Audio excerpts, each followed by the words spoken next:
Hello and welcome to the Athlete Archives. Have you ever seen the movie The Natural? It stars Robert Redford as baseball player Roy Hobbs. The plot of the movie is a comeback story of a guy in his 40s who lost years in the game after being shot by a woman in a hotel room. The movie is fiction, but was actually inspired by the real-life story of Eddie Waitkus. Waitkus was stalked by a psychopathic woman who became completely obsessed with him and set out on a strange path to kill him, culminating in attempted murder in a hotel room in 1949. The woman would end up in a mental institution, while Eddie would fight through physical and mental pain to return to the game. This is the real-life story of Eddie Waitkus. The bulk of the players in baseball of the late 1800s and early 1900s were tough men from tough backgrounds. They were coal miners, factory workers, meat packers. Many drank too much. It wasn't a sport for high society. The game at the time was a war on the base paths. Players were routinely spiked, thrown at, and hit with verbal assaults and language that would shock most people. The fans who attended games were also a rough bunch with a tough reputation. Gamblers, rowdy men, fist fights at the ballpark were commonplace. Team owners wanted to change the clientele they were attracting to the sport and appeal to a wider audience. Getting women to attend games was part of the process. The thinking was women would bring civility and legitimacy to the sport. There was a concerted effort to appeal to women and families. Club owners started by offering special women's days with deeply discounted or even free admission for ladies. And it worked. Baseball also made efforts to improve the image of its athletes. And by the 1940s, the men playing the game were painted as true celebrities and heroes, especially after World War II, with hundreds of players having served in the war. By the late 1940s, it was common for young girls to form fan clubs of baseball players. The fan clubs would trade poems about their favorite athletes, swap photos and stories. They would have meetings and attend games together. Sometimes referred to as baseball Annies or baseball Sadies, large groups of girls would wait outside the ballpark after games to see their favorite player. After Eddie was shot, the Sporting News profiled these young female fans, and not in a kind light. Stan Bumgardner wrote, quote, "The modern baseball Sadie is much more dangerous, bold, sex-conscious than her prototype of 20 or 30 years ago. Many come from the best of families. They have good educations, dress in the latest fashions, make up conservatively, and can take their place in any gathering. They form fan clubs. Their loyalty sometimes reaches a dangerous stage. They go after their man with a determined recklessness, whether he is single or married. That has forced baseball clubs to take steps for protection of their players. Much of their correspondence is screened for crank notes, letters from adolescent girls and older women who only have one thing in mind: to meet and have dates. If one of the letters seems worthy of investigation by the police, it is turned over to the authorities. In other cases, they may be forwarded to the parents of the girls who wrote them. Look out, girls. If your letter is too racy, we may forward it to your parents." The Sporting News story angered female fans, but one of these so-called baseball sadies was Ruth Ann Steinhagen, the woman who would end up shooting Eddie Waitkus. Now, before I get to the actual attack, let me rewind a bit and give you a brief background on Eddie Waitkus.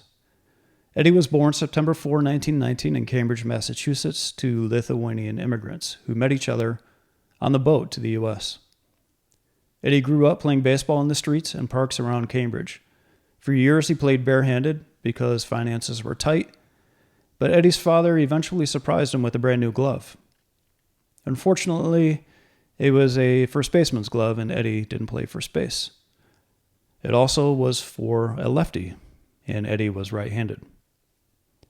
Eddie didn't have the heart to tell his dad, so he took the glove for the wrong hand in the wrong position and taught himself to play left-handed as a first baseman, the very position he would end up playing for 11 years as a professional at the major league level. Eddie was a high school star. He ended with a .600 batting average and consistently on the honor roll. He studied foreign languages, speaking Lithuanian, Polish, German, and English. And he graduated in the top 1% of his class. He considered college, but decided to make baseball his career, and he signed with the Warumbo Indians of Lisbon Falls, Maine in 1938. While playing for Warumbo, big league scouts became enamored with Waitkus' excellent defense. Boston sports writer Fred Berry ironically wrote, quote, "These big league wise men viewed the left-handed batting and throwing of 19-year-old Waitkus and termed him a natural."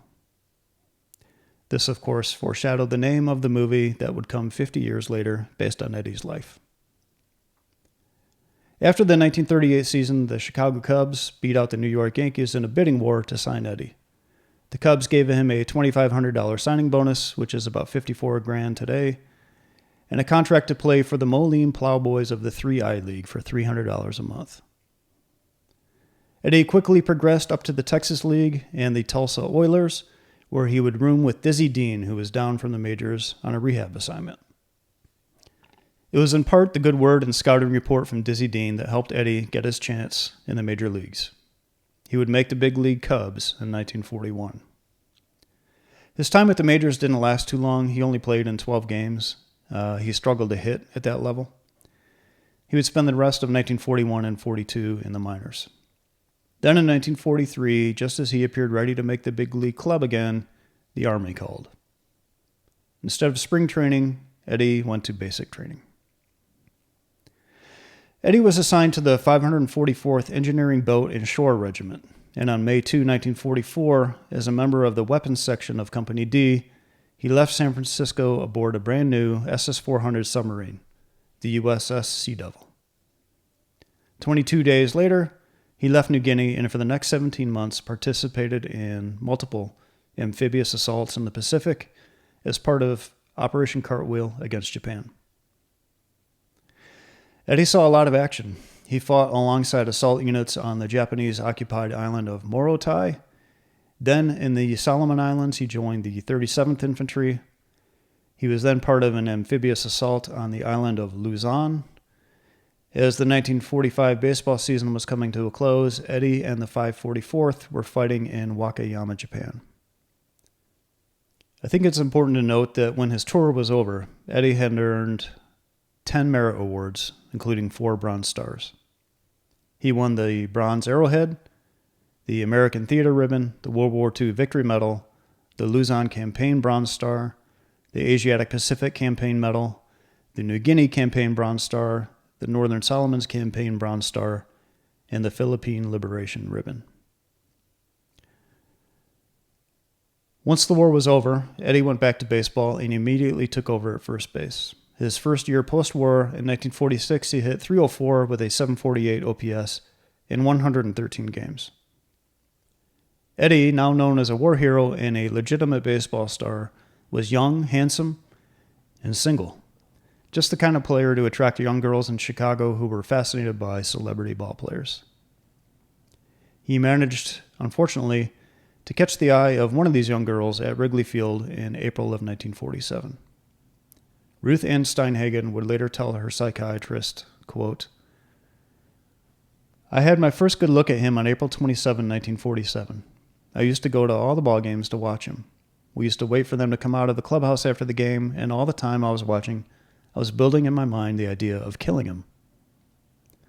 Ruth added, "One thing I'll say for Eddie, he always paid a lot of attention to me."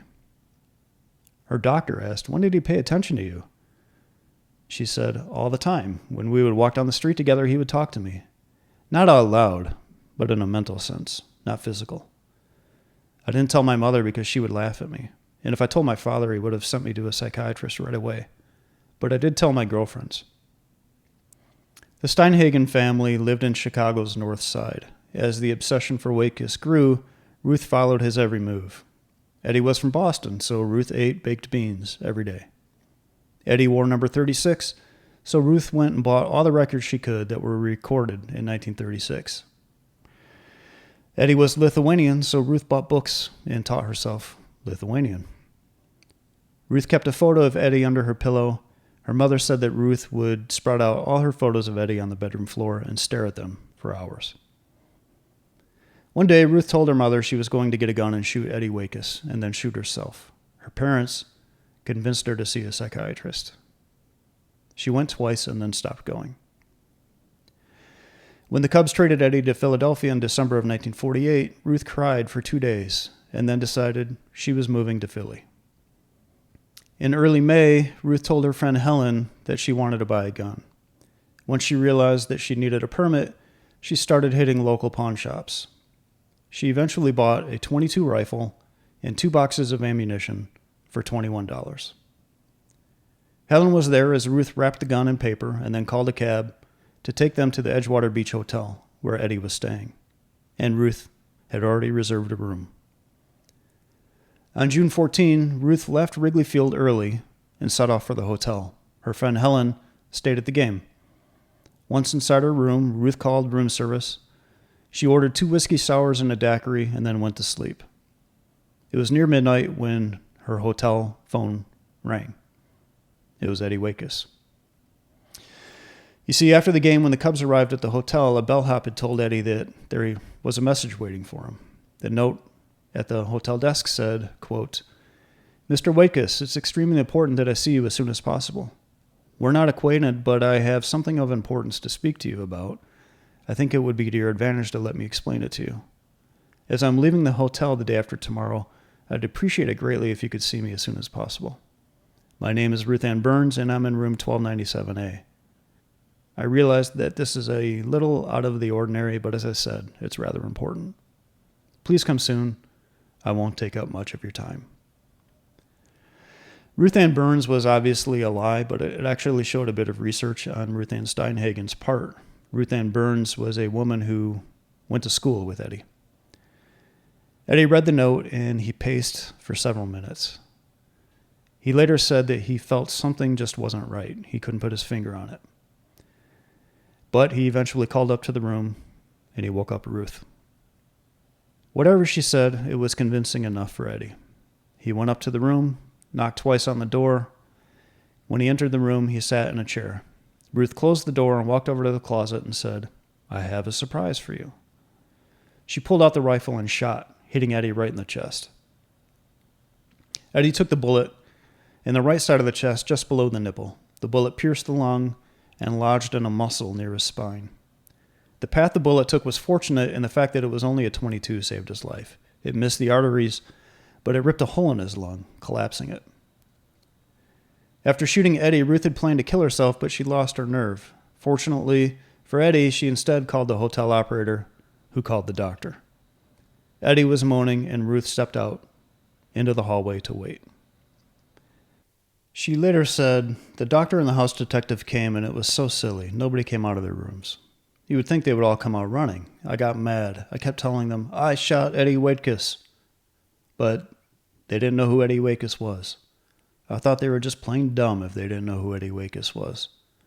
After that, the police came, but I was burning because nobody was coming out of those other rooms.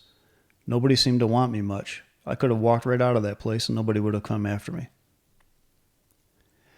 Eddie spent that night in the hospital fighting for his life. He lost a lot of blood, and doctors were not optimistic.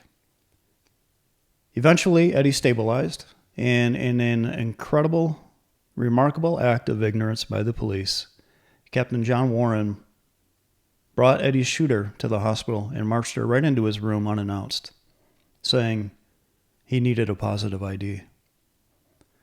Imagine Eddie laying there in the bed, trying to recover from being shot, emergency surgery, loss of blood, and then in comes your shooter. When I read this, I was shocked, but not as shocked as Eddie was. When he saw Ruth, he literally went into shock. His blood pressure dropped to 80/40, his pulse jumped to 130, and he started coughing up blood.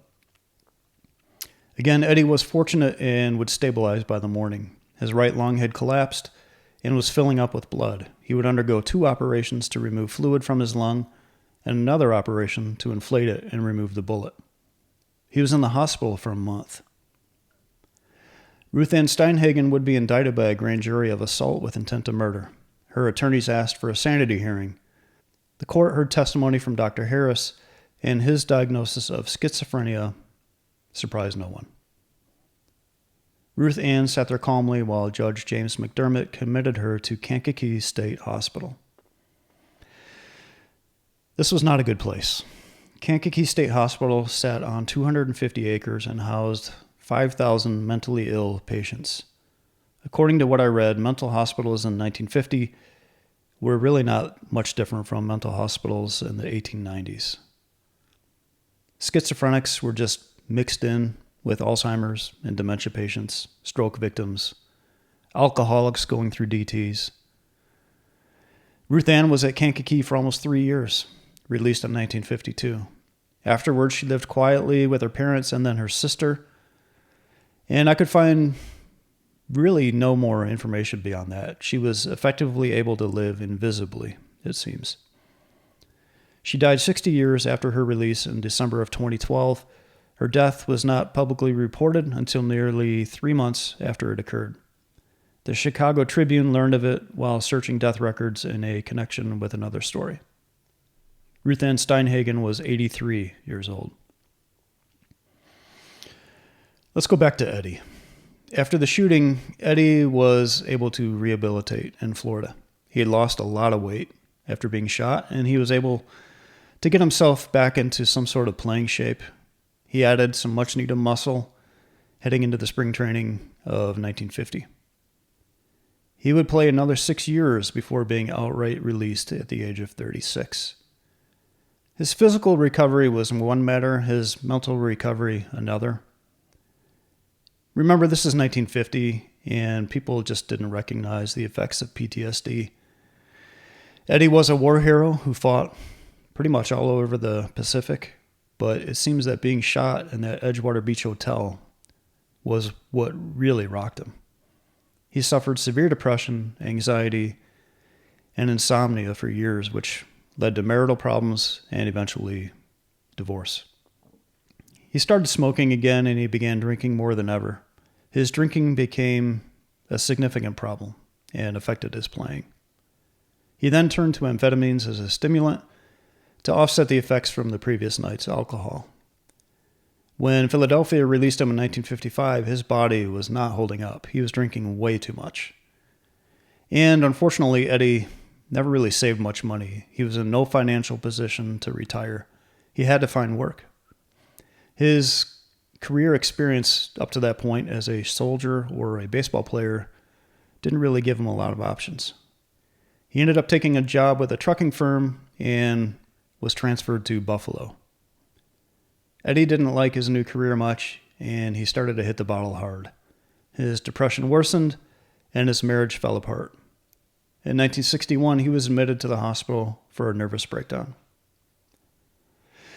In the final chapter of Eddie's life, I think it's important to note someone who stepped in and helped him find purpose before his death. That man was Ted Williams. In the 1960s, Ted Williams was running a baseball camp that attracted kids from all around the world. The camp was in the woods of Massachusetts, and Ted offered Eddie a role in the camp.